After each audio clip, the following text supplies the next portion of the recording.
Oh, good. You recorded it. Good morning. Good morning. Good morning. Good morning. Happy Facebook land in the zonies. I forgot that I called them that. Morning zonies. That's what we're going to call them from now on. Good morning, Valerie. Good morning, Michael. Morning. Morning. I haven't seen you for a while. Yeah, I have.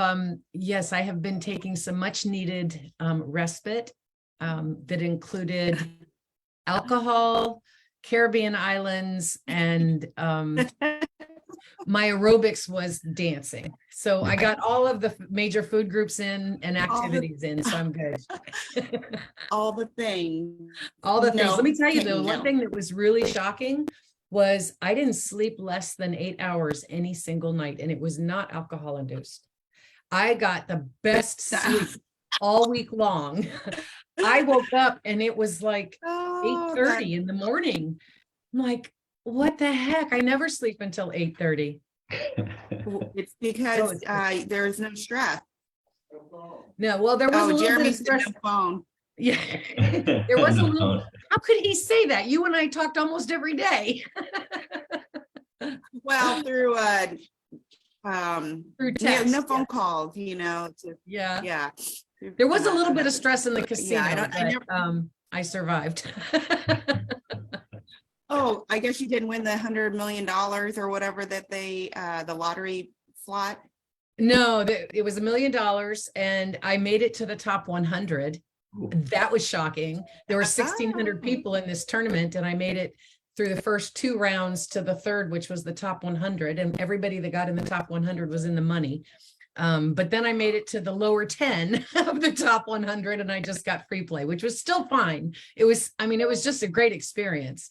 The top awesome. Winner went away with $100,000 or $500,000. So it was worth spending the time and being anxious about it to do, but I'll never sit on machine number 7 again.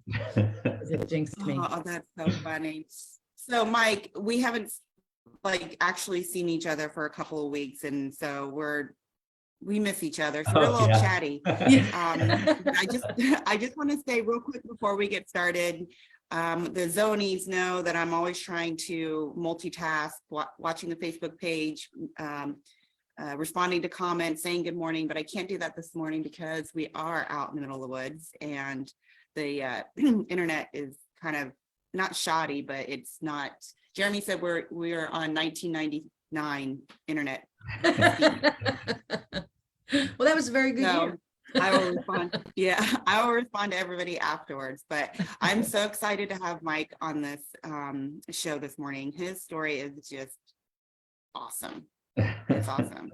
So, Mike, before Rosie and I continue to steal the show, which is supposed to be about you today, tell the audience a little bit about you, your military background, and then we'll talk about your business after that. Okay, so I'm Mike Chavarria. I'm a just under 25-year Air Force veteran. I came in enlisted in 1994, worked on C-130s, which was fun. I thought I was going to do that for 20 years. Stuff happened, fate happened. Became a tech school instructor, then got a ROTC scholarship and commissioned in 2003 and became a logistics officer, logistics officer. Air Force are called logistics readiness officer, which is kind of like a quartermaster type for the Army, like a S4, J4 type. A lot of stuff in between. Most importantly, I guess, is my wife and I have been together since 1994. We've been on this whole journey the whole time together. Wow. And aside from you two and some other people, she is definitely my biggest supporter on this adventure. We rank up there, Valerie. I think it's. I know. I was going to say we're right behind the wife. I think it was one of the things that I learned about you from the information that you provided us before this was that you came to Action Zone because you connected with Dana Hughes, and I didn't know that that's how you got to us. Dana is just phenomenal. I love Dana. How did you meet her? Also in the service, or how did you meet her? So I ran into her at it was a link. They used to do LinkedIn local. So I saw her at that event. We started talking because I they do the name tags, and I put a joint communication support element on my name tag. And then Dana, she's not shy. No. And we started talking and Uh, we had the JCSE thing in common. And then as I was getting closer to retirement, I just felt comfortable reaching out to her for advice. And we met down here in Lithia, and she was giving me advice, and she said, "Hey, Action Zone, you need to check it out." So I did. I signed up, and we're all doing history together now. Oh, I love it. So LinkedIn Live, man, I haven't heard that since 2019. Dorothy Patrick and Jeffrey Lodick were leading those events. So I need to figure out if they're still doing that. Well, we're really appreciative of Dana for turning you on to Action Zone and bringing you to Rosie and I, because we've just really enjoyed watching your journey. Yeah, you came to Action Zone with one idea in mind. Right. So I was kind of teeter-tottering between woodworking and mobile notary. And what gave me even more confidence with the mobile notary is the fact that Rosie was actually a mobile notary at the time. So I was like, all right, built-in mentor. And the way she spoke about it, I thought she'd been doing it for years. And then I found out it was like, what, like 6 months or something? Yeah, about almost a year. Yeah. So anybody that knows Rosie knows that if she decides she's going to do something, it's like 150 miles an hour. She goes and from all in. All idea, in. Yeah, all in. I'll use our friend Mike Stedman's term. Rosie's like idea to invoice, like that. Say that again, because you broke up. Okay. What did Mike say? Oh, Mike says idea to invoice, and that's Rosie. She's like, I got an idea and I am going to invoice as soon as possible. So not only am I in the middle of the woods, but today is evidently the Airbnb's lawn day. So can you guys hear the lawnmower in the background? I can't hear it. no.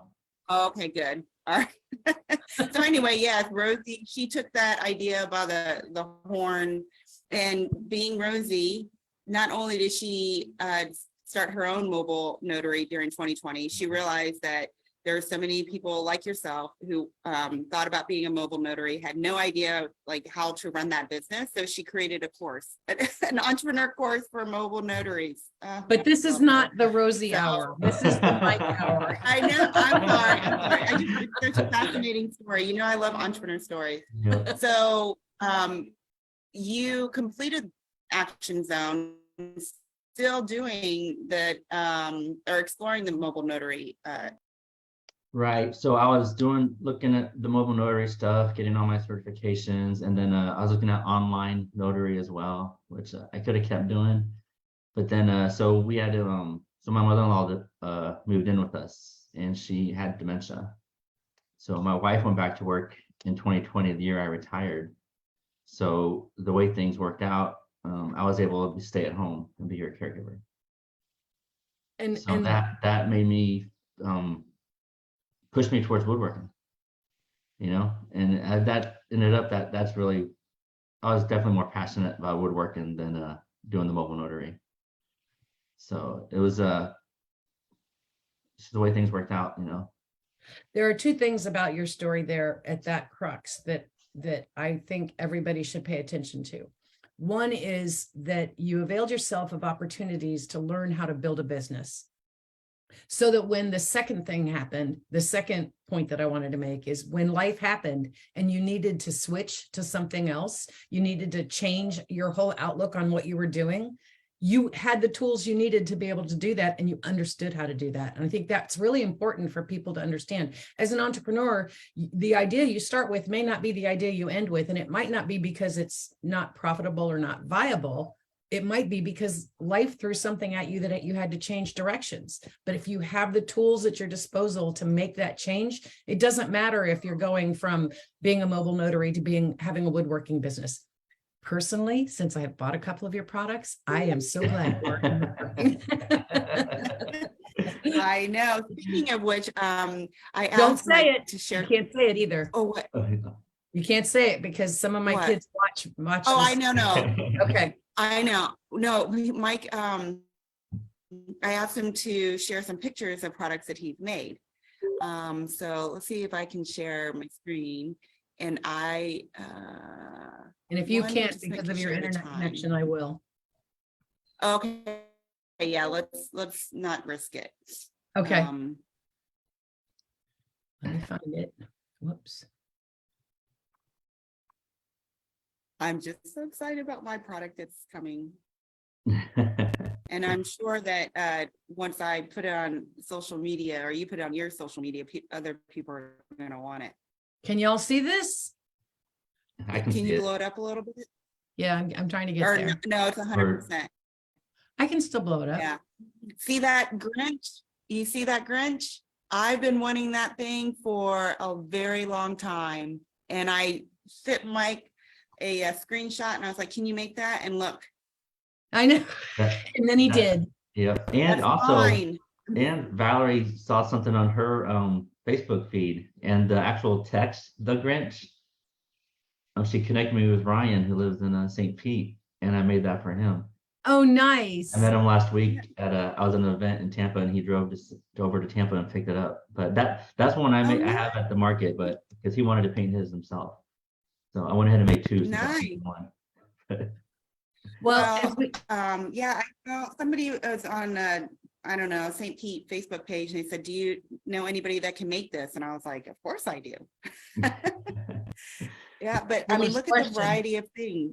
Yeah, the coin holder, the bottle opener, table. I love this picnic table. I love this picnic table. Yeah.